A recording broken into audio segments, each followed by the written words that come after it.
Sekali lagi kepada para netizen atau para penikmat media, kalau saya memang menjual bangkai pasti saya sudah di penjara dan tidaklah diberi bantuan.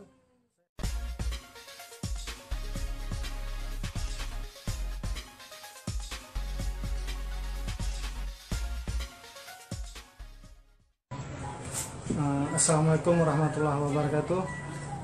Saya yang terkait video viral baru-baru ini, baru saja tadi saya telah sampai ke rumah, tapi ada dititip, ada bantuan dari Kapolres, dititip kepada Polsek, sejumlah uang bantuan kepada kami.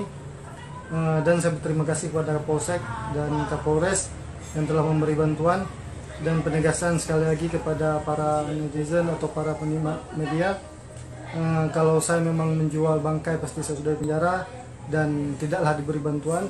Saya hanya melakukan kesalahan tidak menjaga kebersihan lingkungan, sehingga mungkin kurang dalam pengolahan, sehingga sate saya sedikit kurang higienis atau kurang bersih.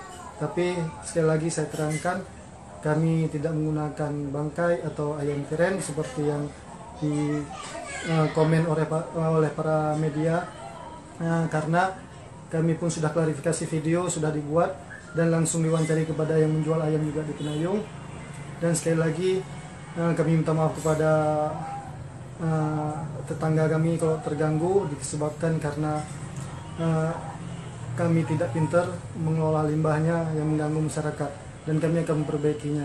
Dan sekali lagi terima kasih kepada Bapak Kapolres dan Bapak Kapolsek. Assalamualaikum warahmatullahi wabarakatuh.